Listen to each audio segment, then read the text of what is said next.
Halo, selamat datang kembali di YouTube channelnya Aki Kolahitani. Dan salam hangat dari Dublin yang kebetulan hari ini lagi cerah banget. Padahal weather forecastnya itu memprediksi dalam beberapa hari ke depan kita bakalan kedatangan salju lagi. Padahal udah masuk spring, udah Maret, tapi let's just cherish the sunshine. Dan episode kali ini juga bakalan jadi episode pertama dari series jurnal kehamilannya aku.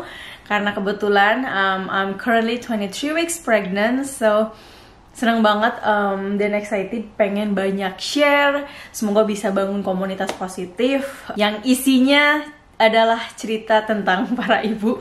Karena ini adalah kehamilan pertamaku, jadi ini bener-bener baru dan aku bakalan apresiasi banget kalau misalkan kita bisa sharing dan berbagi pikiran tentang menjadi orang tua. Nah, jadi untuk video series jurnal kehamilan kedepannya juga akan sangat-sangat berdasarkan pengalamanku pribadi, berdasarkan preferensiku, berdasarkan studi atau riset aku sendiri tentang kehamilan. Jadi ini bakalan subjektif banget. So, jadi kalau misalkan kalian sekarang lagi hamil terus nonton video ini, jangan plek-ketiplek setuju atau nggak setuju 100% dengan apa yang aku ucapin. Take it with a grain of salt, you do your research as well gitu. Jadi kita bisa share dan bertukar pikiran. Oh my god, I'm so nervous. This is the first time I'm doing the SI video. Oke, jadi harap dimaklum karena ini adalah SI video pertama setelah sekian lama. Jadi kalau misalkan ada slip-slip kata atau aku kelihatannya nervous, harap dimaklum. Jadi kali ini tuh aku pengen bahas tentang apa sih relevansi dan signifikansi atau kenapa penting memperkenalkan suara, terutama suara orang tua kepada janin atau bayi yang masih ada di dalam rahim. Jadi waktu aku masih trimester pertama dan lagi susah-susahnya tuh lagi ngidam banget, susah makan, sering sakit, mual-mual, terus ke kantor juga kayak gak semangat karena di kantor sering banget sakit, sering banget bolos kerja. Sampai mamaku tuh bilang, "Teh, coba deh kalau mau berangkat kerja atau mau ngapa-ngapain tuh diajak ngobrol si Utunnya." Karena kan kalau di Indonesia dipanggilnya Utun ya. Bilang, "Oh, mama mau kerja nih yang soleh-solehah ya," gitu, kayak gitu. Terus kayak aku mikir, emang ngaruh ya? Karena waktu itu kan masih trimester pertama. Terus kayak emang secara keseluruhan seberpengaruh apa sih gitu orang tua ngobrol sama anak yang masih ada di dalam rahim. Nah, terus seiring berjalannya waktu aku research kan, bener gak sih kalau misalkan bayi itu bisa dengar atau misalkan orang tua ngobrol ke si bayi di dalam rahim itu ngaruh kepada si bayi.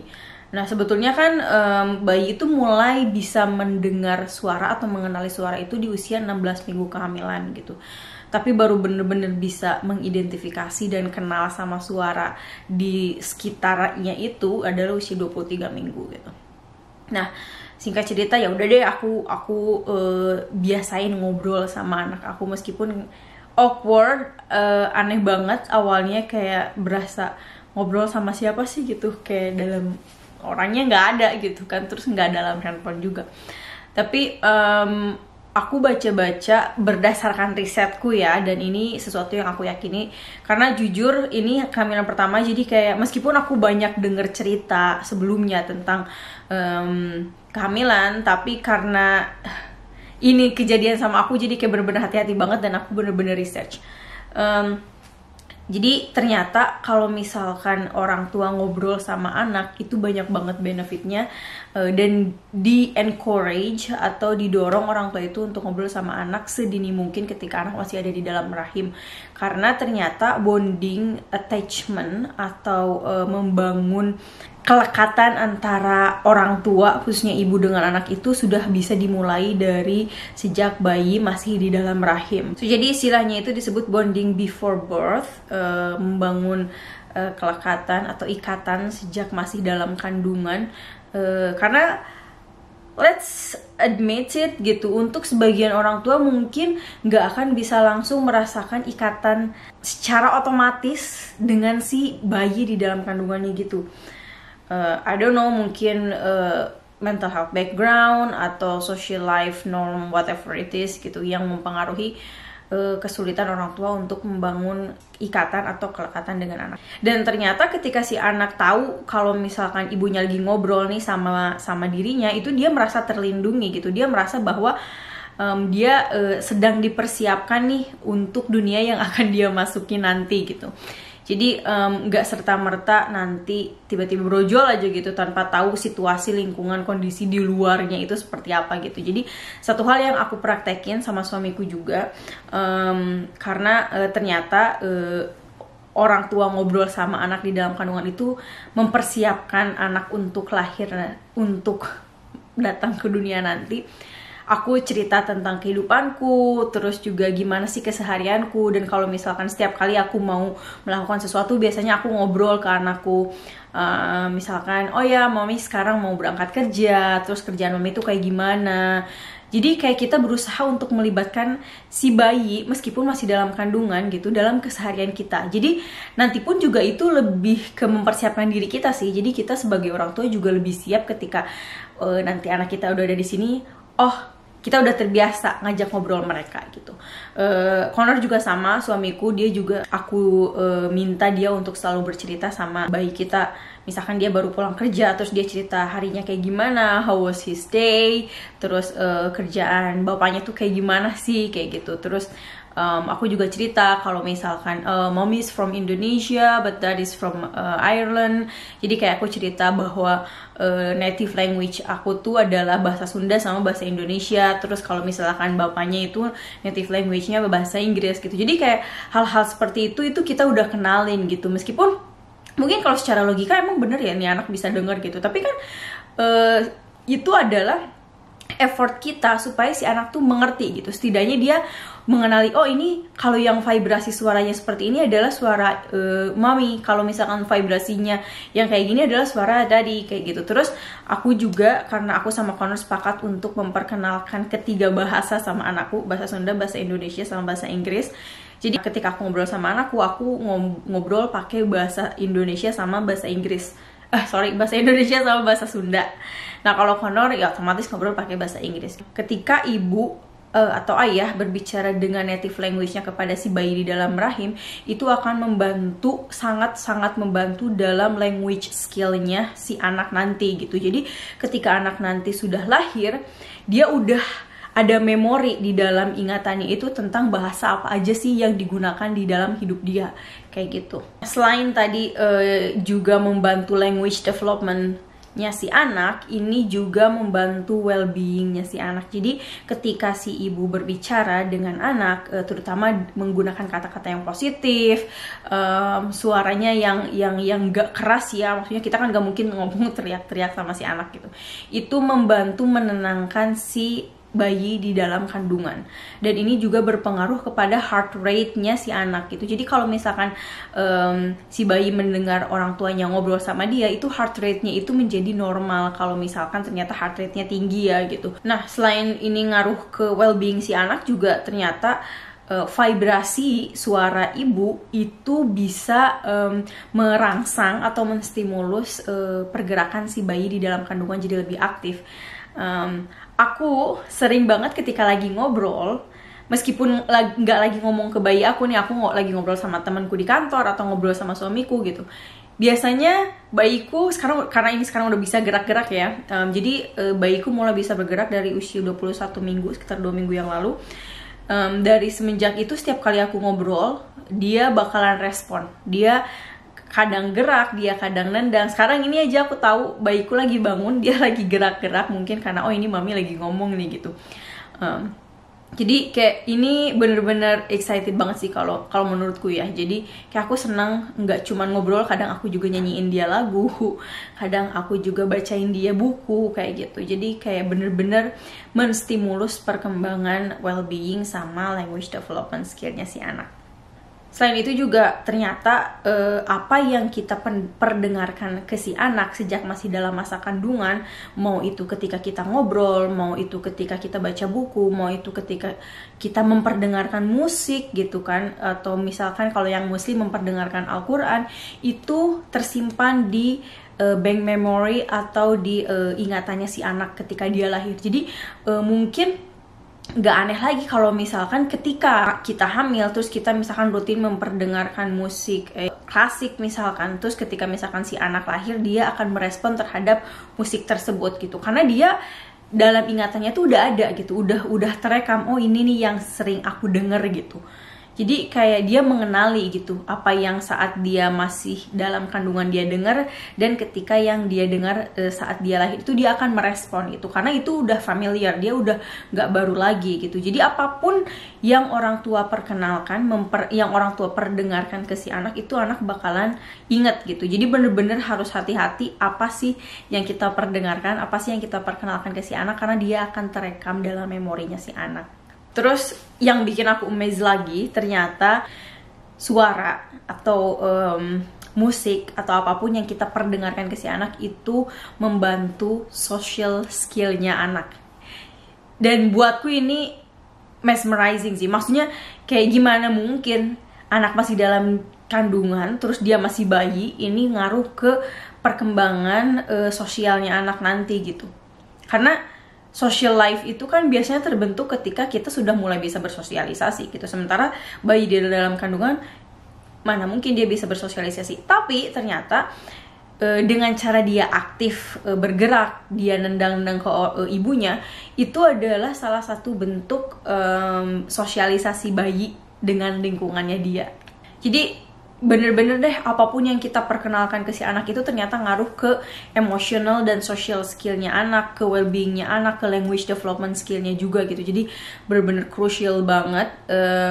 Jadi aku nggak mau melewatkan masa-masa ini, terutama sekarang udah memasuki usia 23 minggu, pendengarannya itu sudah disempurnakan, jadi dia udah mulai bisa mendengar apa yang kita perkenalkan gitu. So aku beneran hati-hati banget.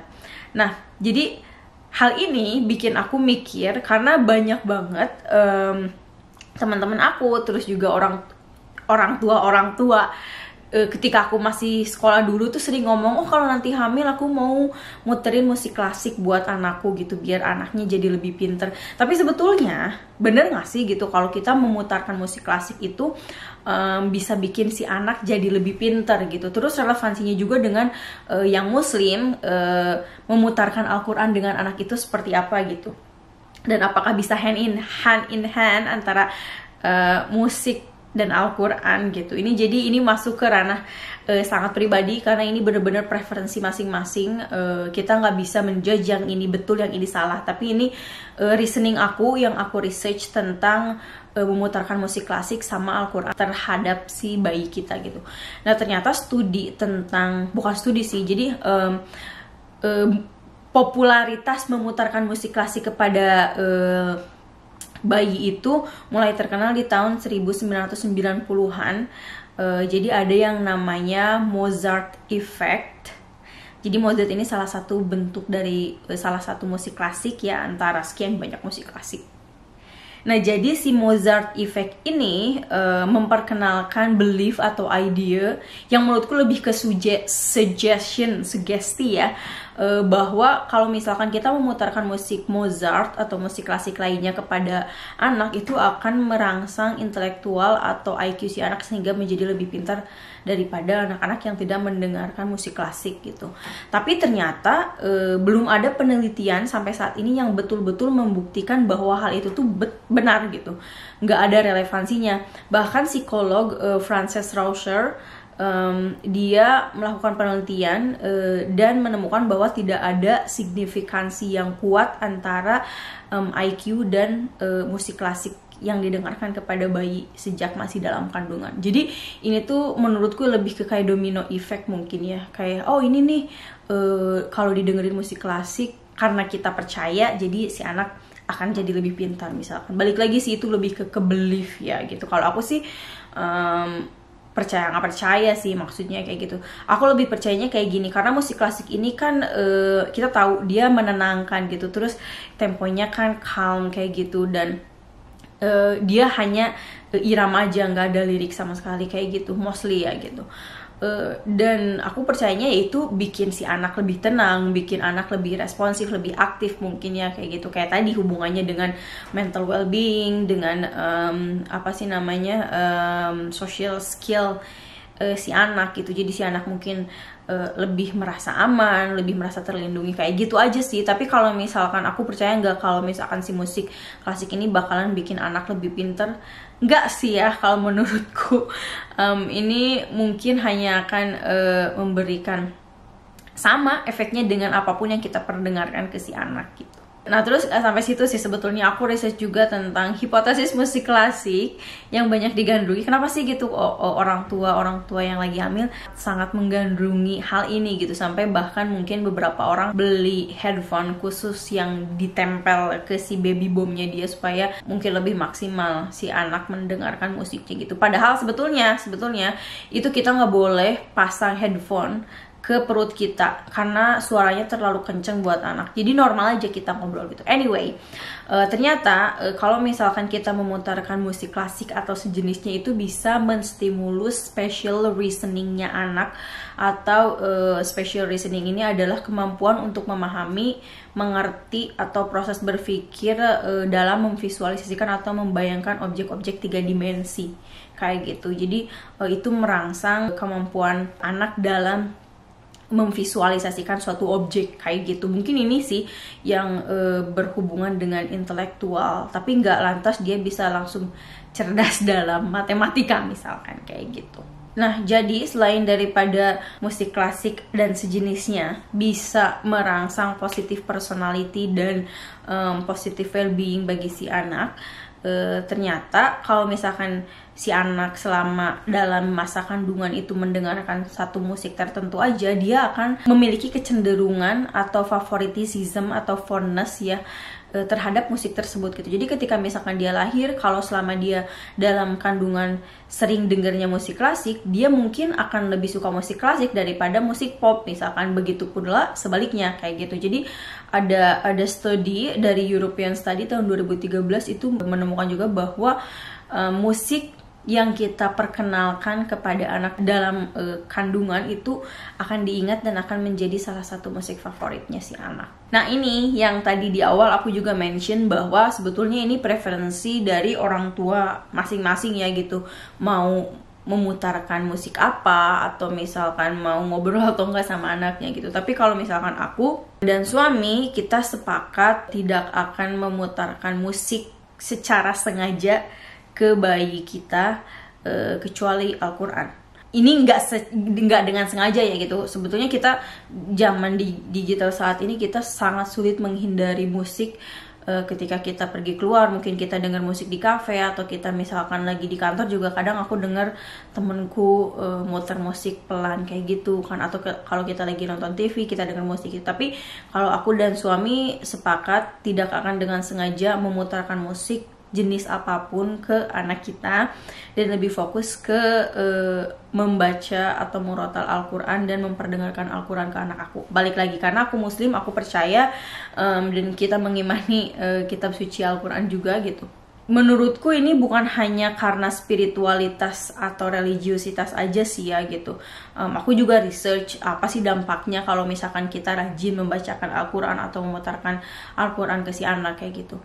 Nah sebetulnya kan kalau misalkan kita tahu ya gitu, Al-Quran, di dalam Al-Quran itu sendiri jauh sebelum sains itu berkembang, sebelum ilmu pengetahuan berkembang, Al-Quran sudah menjelaskan secara detail tentang penciptaan manusia gitu. Dan aku kayak merasa, oke, kehamilan ini kan adalah salah satu bentuk nyata penciptaan manusia. Dan aku pengen anakku tahu bagaimana dia itu sebetulnya tercipta, siapa yang menciptakan dia kayak gitu. Jadi karena kita percaya bahwa Al-Quran ini adalah firman-Nya Allah, apalagi sih yang lebih baik untuk memperkenalkan agama sedini mungkin ke anak selain daripada membacakan Al-Quran. Itu reasoning pertama aku gitu. Aku pengen anakku, karena tadi kan kita juga udah bahas nih, apapun yang diperdengarkan oleh orang tua ke anak itu akan jadi preferensi atau kecenderungan anak gitu. Jadi aku pengen anakku memiliki kecenderungan untuk mencintai Al-Quran, insya Allah untuk lebih memilih membaca Al-Quran ketimbang misalkan mendengarkan musik kayak gitu. Itu kan kayak harapan orang tua ya kayak gitu. Jadi itu alasan pertamanya. Terus kayak juga aku baca research kenapa Al-Quran harus menjadi fondasi utama ketika kita sedang hamil. Itu again, aku mengutip beberapa ayat dari Al-Quran yang membahas tentang penciptaan manusia yang menurutku amazing, miraculous, karena sebelum ilmu pengetahuan tentang bagaimana sih janin itu berkembang, Al-Quran udah ngejelasin gitu. Jadi aku pengen ngutip di sini. Nah, yang pertama yang aku kutip ini adalah dari surat Al-Alaq ayat 1 dan 2. Bacalah dengan menyebut nama Tuhanmu yang menciptakan. Jadi kayak di sini aja kita udah jelas awalnya ya, mukadimah atau pembukaannya bahwa ada Tuhan yang menciptakan gitu. Bahwa asal mula kejadian bayiku ini gak dengan serta-merta terjadi kayak gitu aja gitu. Ada zat yang menciptakan kayak gitu. Dan aku pengen itu adalah hal pertama yang anakku tahu, bahwa dirinya itu diciptakan oleh Tuhan. Lalu dia telah menciptakan manusia dari segumpal darah. Ini kan sebetulnya sains ya gitu, tapi Al-Quran sudah menyebutkannya sejak lama sebelum sains itu berkembang. Lalu yang kedua adalah Al-Qiyamah ayat 37 dan 38. Bukankah dia mulanya hanya setetes mani yang ditumpahkan ke dalam rahim, kemudian mani itu menjadi sesuatu yang melekat, lalu Allah menciptakannya dan menyempurnakannya. Salah satu contohnya aja gitu. Tadi di awal aku bahas tentang pendengaran bayi gitu. Bayi mulai bisa mendengar di dalam rahim itu ketika usia 16 minggu. Itu udah mulai bisa mengenali suara. Tapi pendengarannya disempurnakan di usia 23 minggu. Jadi di sini tuh kayak dengan jelas kita tahu bahwa penciptaan manusia itu nggak serta-merta langsung sempurna gitu, langsung jadi seperti itu gitu. Ada tahapannya, ada prosesnya. Lalu yang ketiga itu Al-Hajj ayat 5, ini agak panjang tapi di sini detail banget. Wahai manusia, jika kamu meragukan hari kebangkitan, maka sesungguhnya kami telah menjadikan kamu dari tanah, kemudian dari setetes mani, kemudian dari segumpal darah, kemudian dari segumpal daging yang sempurna kejadiannya dan tidak sempurna, agar kami jelaskan kepada kamu. Dan kami tetapkan dalam rahim menurut kehendak kami sampai waktu yang sudah ditentukan.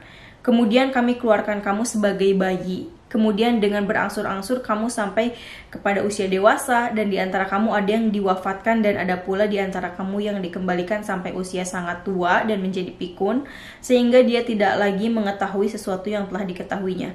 Dan kamu lihat bumi ini kering, kemudian apabila telah kami turunkan air hujan, di atasnya hiduplah bumi itu dan menjadi subur dan menumbuhkan berbagai jenis pasangan tumbuhan yang indah. Jadi di sini jelas banget dari awal, dari proses awal manusia diciptakan sampai akhir itu kayak gimana gitu. Ini yang aku pengen anakku punya fondasi tentang kejadian manusia kayak gitu, bahwa kita mulanya itu kita hanya setetes mani sampai kita bisa lahir itu seperti apa, proses di dalam rahimnya pun beragam gitu kan. Terus ketika lahir adalah seorang bayi yang tidak berdaya sampai dia bisa dewasa segala macam kayak gitu. Jadi benar-benar jelaskan. Terus yang terakhir ini dari surat Al-Mu'minun ayat 12 dan 14. Dan sungguh kami telah menciptakan manusia dari saripati berasal dari tanah, kemudian kami jadikannya air mani yang disimpan dalam tempat yang kokoh, rahim. Kemudian air mani itu kami jadikan sesuatu yang melekat, lalu sesuatu yang melekat itu kami jadikan segumpal daging, dan segumpal daging itu lalu kami jadikan tulang belulang, lalu tulang belulang itu kami bungkus dengan daging, kemudian kami jadikannya makhluk yang berbentuk lain. Maha suci Allah, pencipta yang paling baik. Jadi nggak tahu ya, kayak aku merasa bahwa agama itu adalah fondasi pertama yang harus aku kenalkan ke anakku. Ini preferensiku ya gitu, setiap orang punya preferensi yang berbeda. Jadi kalau misalkan apapun yang diperkenalkan oleh orang tua kepada anak semenjak masih di dalam rahim itu akan mempengaruhi si anak gitu. Aku memilih kata-kata atau kalamnya Allah yang aku perkenalkan ke bayiku gitu. Ya sebetulnya sesimpel aku pengen Al-Quran ini menjadi hal utama, menjadi pegangan bagi anakku nanti. Dan aku pengen ketika anakku lahir, dia merespon terhadap Al-Quran dimanapun dia lagi mendengarkan Al-Quran misalkan. Jadi udah ada ikatan dengan kalam Allah atau kata-kata atau firman-firmannya Allah, sehingga kalau misalkan nanti harapannya, kalau misalkan nanti aku memperkenalkan anakku dengan Al-Quran ketika dia sudah lahir, dia tuh udah ada memori atau ingatan di dalam kepalanya ketika dia belajar gitu. Jadi kayak tinggal nge-recall aja gitu, karena ketika dia sering membacakan Al-Quran kepada anaknya dan ketika anaknya lahir, itu akan lebih mudah bagi anaknya untuk menghafal Al-Quran, dan ini juga mempengaruhi perilaku anaknya menjadi lebih tenang, lebih terkontrol kayak gitu, dan dia lebih memiliki preferensi terhadap kata-kata yang positif, kata-kata yang baik kayak gitu. Jadi kayak lebih karena aku percaya ya. Jadi balik lagi, ini kepercayaan masing-masing.